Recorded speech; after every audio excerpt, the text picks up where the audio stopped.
Saruman the White, once the wisest of the Istari, fell into shadow, a tragic tale of pride, ambition, and ultimate ruin.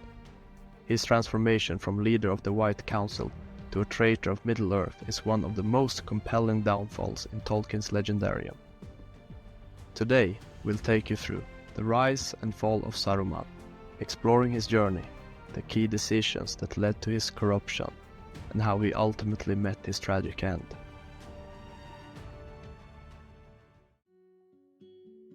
Saruman's story begins far from Middle-earth. Before he was the White Wizard, he was Curumo, a Maia spirit sent by the Valar to aid in the fight against Sauron. The Maia were angelic beings, created by Eru Ilúvatar before the shaping of the world, and they served the Valar, the godlike rulers of Arda. In the Silmarillion, Tolkien describes the Maia as those of lesser power than the Valar, but of great wisdom and might in their own right. Curumo was one of these mighty spirits chosen to be part of the Istari, a group of wizards sent to Middle-earth to guide its peoples in their struggle against the growing power of Sauron. Quote, Gandalf in the Two Towers. I am Saruman the Wise, Saruman Ringmaker, Saruman of many colors.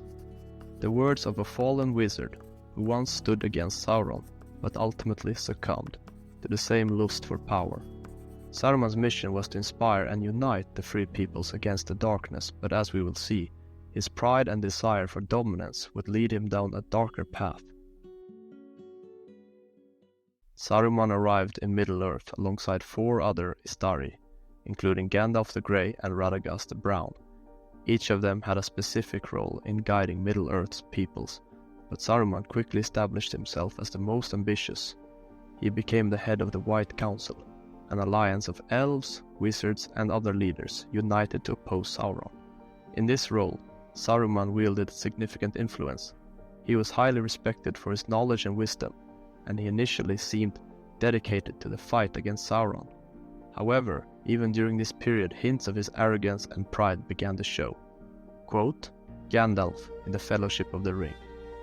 But Saruman has long studied the arts of the enemy himself, and thus we have often been able to forestall him. As early as the Council's discussions about Sauron's power, Saruman became obsessed with the enemy's methods, particularly the Rings of Power. He studied the Dark Lord's craft, believing he could learn to master it for good. But as we know from so many stories of ambition, the line between mastering evil and becoming evil is perilously thin. Saruman's obsession with the Rings of Power deepened. While his peers focused on uniting against Sauron, Saruman believed the key to defeating the Dark Lord lay in mastering the same power that had corrupted him. He coveted knowledge of the One Ring, convinced that if he could find it, he would have the strength to bend it to his will. In the Unfinished Tales, it is revealed that Saruman had long studied the rings, even before the discovery of the One Ring's whereabouts. He kept this obsession secret from the White Council, even as he publicly opposed Sauron. Quote, the Fellowship of the Ring. A new power is rising. Against it, the old allies and policies will not avail us at all. There is no hope left in elves or dying Númenor. These words, spoken to Gandalf, reflect Saruman's growing disdain for the free peoples of Middle-earth. He saw the elves, dwarves, and men as relics of a bygone age, incapable of defeating Sauron, without someone stronger, someone like himself leading the way.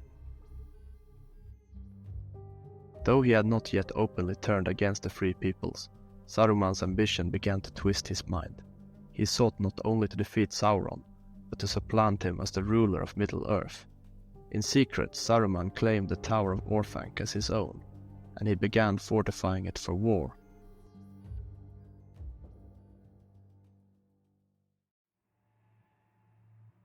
The moment of Saruman's downfall can be traced to his use of the Palantír, one of the seeing stones crafted by the Númenóreans.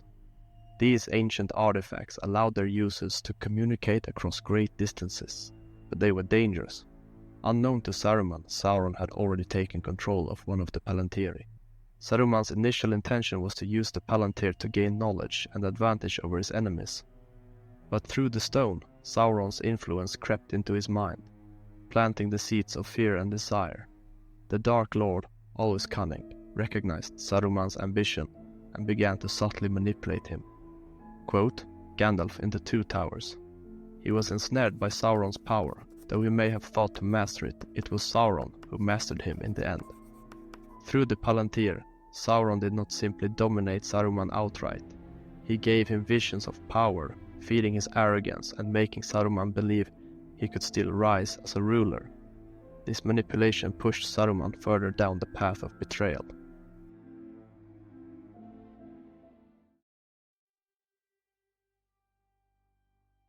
Saruman's corruption was fully revealed when he betrayed Gandalf. Believing that Gandalf would be a valuable ally, Saruman offered him a choice. Join him in using the One Ring to defeat Sauron and rule Middle-earth together, or face the consequences of defiance. Quote, Saruman in the Fellowship of the Ring. There is only one Lord of the Ring. He does not share power. When Gandalf refused, seeing through Saruman's lust for power, Saruman imprisoned him atop Orthanc. This act marked the moment Saruman openly declared himself an enemy of the Free Peoples. His ambition now knew no bounds.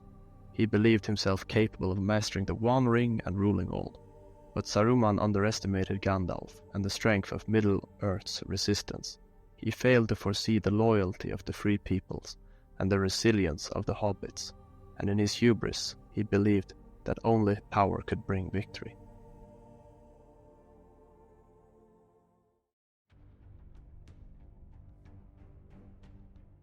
Saruman's descent into evil reached its peak with the creation of the Uruk-hai. These twisted, brutal warriors were bred from the corrupted stock of men and orcs, and they represented Saruman's total embrace of the darkness. He no longer cared for the Free Peoples. His mind was now consumed with war and conquest. Quote, the Two Towers. We have only to remove those who oppose us. Believing Rohan to be the first obstacle in his path, Saruman launched an assault on King Theoden's realm.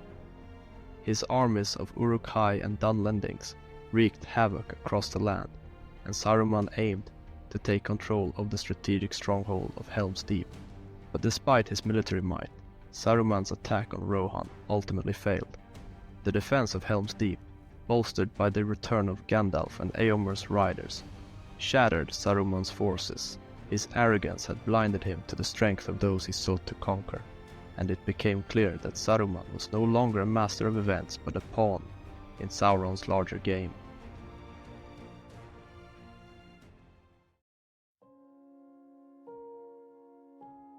Saruman's defeat came not from the great armies of men or elves, but from the natural world itself.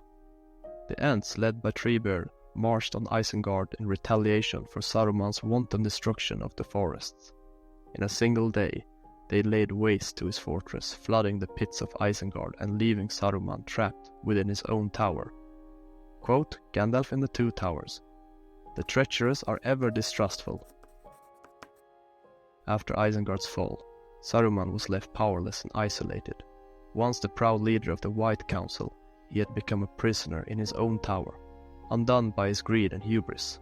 Even Sauron had no further use for him, and his promises of power were shown to be hollow. Saruman's story did not end with the fall of Isengard. After escaping Orthanc, he fled to the Shire, seeking one final attempt at domination. Here, he corrupted the once peaceful land, turning it into a mirror of his own fallen ambition. But even in this, he was defeated by the courage of the hobbits, led by Frodo, Sam, Merry and Pippin. Quote, Frodo in The Return of the King. You have no power here, Saruman. This word, spoken by Frodo, symbolized the final defeat of Saruman. Stripped of all his influence, betrayed by his servant, Grima Wormtongue, and rejected by those he sought to rule, Saruman was left with nothing but his own bitterness.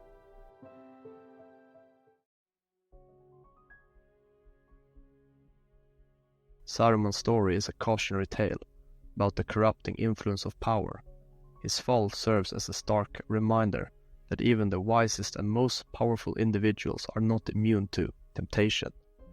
In his desire to dominate others, Saruman lost sight of his original mission, and in the end, he was left with nothing. Throughout Tolkien's works, Saruman's downfall is contrasted with characters like Gandalf, who remained humble and faithful to their calling. Gandalf rejected the lure of power, while Saruman embraced it, and in doing so, sealed his own fate. Saruman's fate, though tragic, was not inevitable. His choices led him to his downfall, and in his story, we find important lessons about the nature of power, ambition, and the consequences of straying from the path of wisdom. Saruman's fall from grace stands as one of the most powerful cautionary tales in Tolkien's legendarium. A once great wizard, brought low by his own pride, he serves as a reminder of the dangers of unchecked ambition and the ultimate price of betrayal. Thank you for watching this deep dive into Saruman's tragic journey. What do you think was the pivotal moment in Saruman's downfall? Was it his obsession with the rings of power or his use of the Palantír? Let us know in the comments below. And don't forget to like and subscribe for more Middle-earth lore and analysis.